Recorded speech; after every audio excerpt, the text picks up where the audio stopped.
Students, कल मैंने आपको प्रैक्टिकल से संबंधित जानकारी दी थी। उसी जानकारी को आगे बढ़ाएंगे। स्पोर्ट्स के बारे में मैंने आपको कहा था। कई बच्चों ने मुझे कहा, व्हाट्सएप पर पूछा कि मैडम मेजर या माइनर एक्सरसाइज करनी है या स्पोर्ट्स पहले करने हैं। तो मैं आपको बता दूं कि स्पोर्ट्स पहले करने हैं, इसीलिए मैं आपको ये दे रही हूँ, इसका टेक्स्ट और डायग्राम, कि आप फाइल में इसको बना लीजिए। फिर वापस दोहरा देती हूँ आपको कि केमिस्ट्री की फाइल आपको डालनी है, जिसमें राइट साइड में जहाँ लाइन होती है वहाँ पर आपको स्पॉट्स के बारे में लिखना है, और ऑपोजिट उसके यानी लेफ़्ट साइड में आपको जहाँ प्लेन पेपर होता है वहाँ पर चित्र बनाने हैं। और एक पेपर पर 2 प्लांट से ज़्यादा नहीं लिखने, 2 स्पॉट से ज़्यादा नहीं लिखने हैं। ठीक है, तो कल जो आपको स्पॉट्स मैंने लिखने के लिए बताए थे, ज़ीरोफिटिक प्लांट्स थे। आज हम हेलोफाइट्स और हाइड्रोफाइट्स के बारे में मैं आपको बताऊंगी, जिसको आपको फाइल में कर लेना है। हेलोफाइट्स यानी लवणोद्भिद पौधे, ये 2 तरह के होते हैं। सॉल्ट सिक्रीटिंग यानी लवण को स्त्रावित करने वाले, और सॉल्ट एक्यूमुलेटिंग यानी लवण को धारण करने वाले पौधे। दो कोर्स में रखे हैं, एट्रीप्लेक्स और क्लोरिस। क्लोरिस एक ग्रास होती है, फिर स्वीडा है, और हाइड्रोफाइट्स में 3 है, जलकुंभी है, हाइड्रीला है और निम्फिया है। तो सबसे पहले लेते हैं सॉल्ट सिक्रीटिंग एट्रीप्लेक्स, जो कि एक छोटा झाड़ यानी श्रब जिसे हम कहते हैं, या एक शाकीय रूप में होता है। ये सूखे को, ड्रॉट जहाँ रहता है उस कंडीशन में लवण धारण करता है, उस कंडीशन में ये मिलता है। इसका मूल तंत्र पूर्ण विकसित होता है, जो कि मृदा को बांधने का, सॉइल बाइंडिंग का काम करता है। लीफ भी नॉर्मल आकार की रहती हैं इसमें, लेकिन इसकी खास बातें रहती है कि अभी मैंने बताया आपको, ये सिक्रीटिंग है, सॉल्ट सिक्रीटिंग। तो लीफ के ऊपर नमक की एक पतली लेयर इस पर दिखाई देती है। जब वो नमक सूख जाता है तो ये पपड़ी के रूप में दिखाई देता है, और इसका उपयोग चारे के रूप में किया जाता है। तो ये पूरा टेक्स्ट आप ऊपर नाम डाल के, हेडिंग डाल के, और ये पॉइंट्स स्पॉटिंग के हिसाब से लिख लेंगे, और ये चित्र आप बना लीजिए।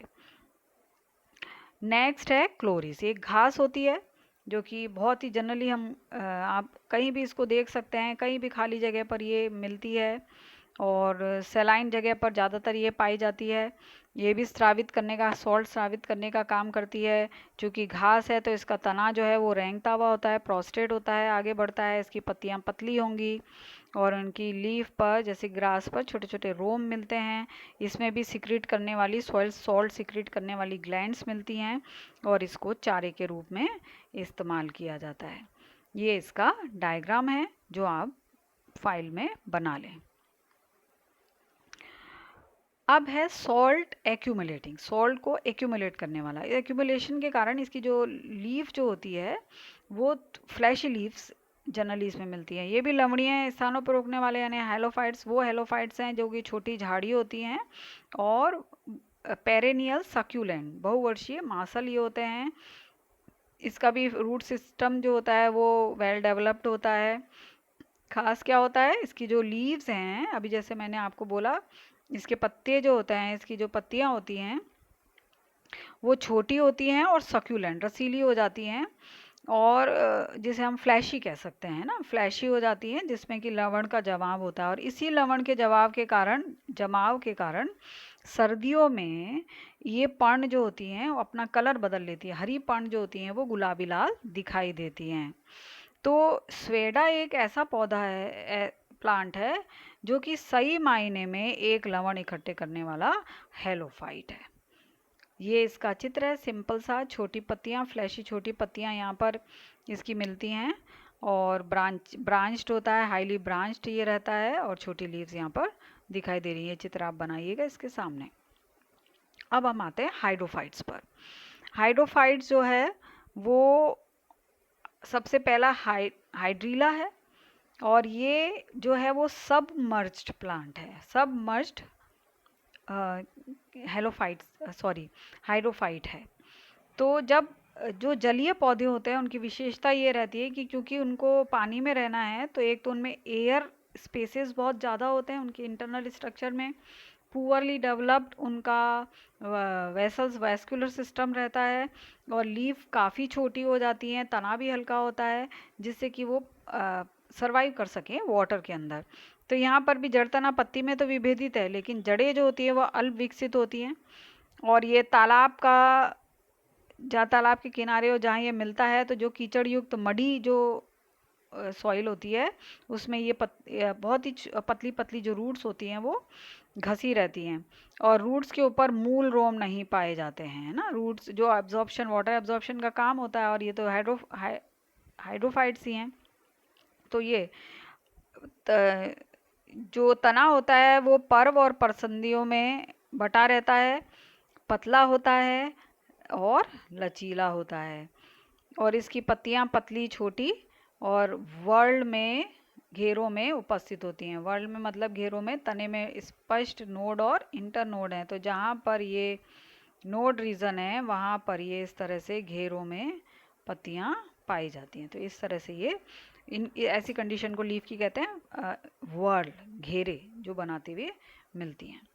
देखिए आप यहाँ पर आप देख पा रहे हो ये पत्तियां हैं इसकी, और ये बिल्कुल नोड रीजन, नोड और इंटर नोड जो मिल रहा है, दो ये इंटर नोड है और बीच में ये नोड है।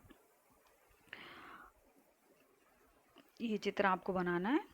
फिर आइकॉर्निया, जलकुंभी, इसे टेरर ऑफ बंगाल भी कहते हैं, क्योंकि सेकेंड वर्ल्ड वॉर के समय बंगाल में ये काफ़ी मात्रा में फैल गया था, जिसका इरेडिकेशन करना पड़ा था। तो इसे टेरर ऑफ बंगाल के नाम से भी जाना जाता है।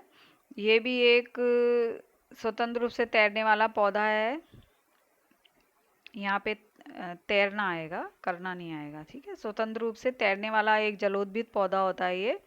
और ये इसकी जो खास बात रहती है ये स्टोलोनिफेरस होता है। स्टोलोनिफेरस वो कंडीशन होती है जहाँ जिसमें स्टोलोन मिलता है। स्टोलोन क्या होता है, शायद हिंदी में इसको भूस्तारिका कहते हैं, कि इस तरह से ज़मीन, इस तरह से ये आगे बढ़ता है। जैसे एक पौधा यहाँ लगा हुआ है, यहाँ लगा हुआ है, तो ये स्टोलोन या भूस्तारिका बनाने का काम करता है। तो इस तरह से आगे बढ़ता है। इसकी जो पानी में निलंबित रेशेदार जड़ें रहती हैं जो कि पानी में मिलती हैं, जो कि संतुलन बनाने में इसका हेल्प करती हैं, वो जड़ें जो होती हैं, क्योंकि ये फ्री फ्लोटिंग प्लांट होता है ना, हाइड्रिला की तरह ये सबमर्ज नहीं है, डूबा हुआ नहीं रहता, ये ऊपर तैरता है। तो ये इसकी जो जड़ें होती है उसमें विशेष प्रकार की एक संरचना मिलती है जिसे कहते हैं रूट पॉकेट्स या मूल पॉकेट्स, और जो कि इसको तैरने में मदद करती हैं। तने में जनरली नॉर्मल जो पॉइंट्स होते हैं उन पे कई पत्तियां विकसित होती हैं।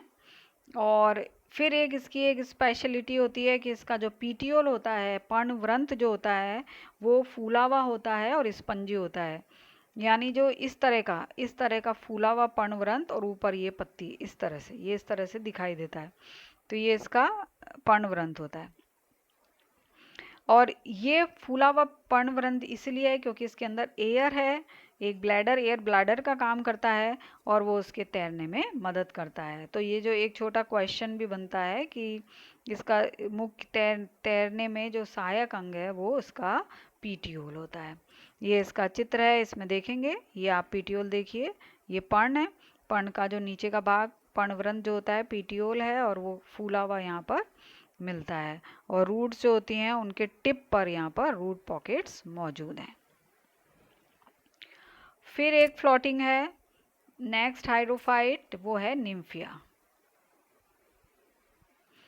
निम्फिया में भी जो पर्णवृंत होते हैं वो लंबे होते हैं, और ये भी फ्लोटिंग पत्तियों वाला होता है, जिसमें भी जड़ें पाई जाती हैं। लेकिन इसका जो शरीर होता है चूँकि हाइड्रोफाइट है तो कमज़ोर होता है, और राइजोमेटस तना होता है। राइजोमेटस यानी राइजोम, प्रकंद, तना जो होता है वो प्रकंद के रूप में मिलता है। यानी कि जो पानी की जो अंडरग्राउंड जैसे कंडीशन मिलती है, अगर ऊपर मिल रहा है, अगर ज़मीन में मिलती है तो मिट्टी के नीचे जब तना रन करता है, तो इस तरह इसका जो तना होता है वो वाटर के नीचे श्यान रूप में, प्रोस्टेट फॉर्म में रन करता है, जिस पे भी पर्व संधि और पर्व पाए जाते हैं, यानी नोड और इंटरनोड मिलते हैं। इसकी जड़ें जो होती हैं वो पर्व संधि, जहाँ नोड रीजन है वहाँ से विकसित होती हैं। और पत्तियां भी इसका पर्णवृंत जो होता है वो फ्लैक्सिबल होता है, लचीला होता है, और लेमिला जो होता है वो उसका हार्ट शेप, बड़ा दिल के आकार का हार्ट शेप रहता है। और हरे रंग का जो जो सरफेस इसकी पानी के ऊपर रहती है वो ग्रीन, लस्ट ग्रीन कलर की दिखाई देती है। यहाँ आप देख पा रहे हैं क्लियर बड़ी पत्तियां जो जल के ऊपर फैली हुई दिखाई देती हैं, इसको हम कह रहे हैं लेमिला। लेमिला होता है लीफ का वो भाग जो फलक कहलाता है हिंदी में। ठीक है, तो और लंबा इसका पीटियोल देखिए कितना लंबा है, जो कि इसको बिल्कुल वाटर के ऊपर ले जाता है। तो केवल वाटर के ऊपर इसकी पर्ण दिखाई देती हैं।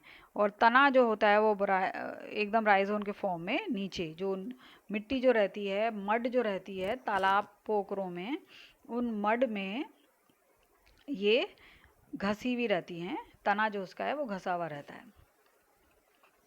तो इस तरह इसको राइजोमेटस कहते हैं, राइजोम कहते हैं, हिंदी में हम इसको बोलते हैं प्रकंद।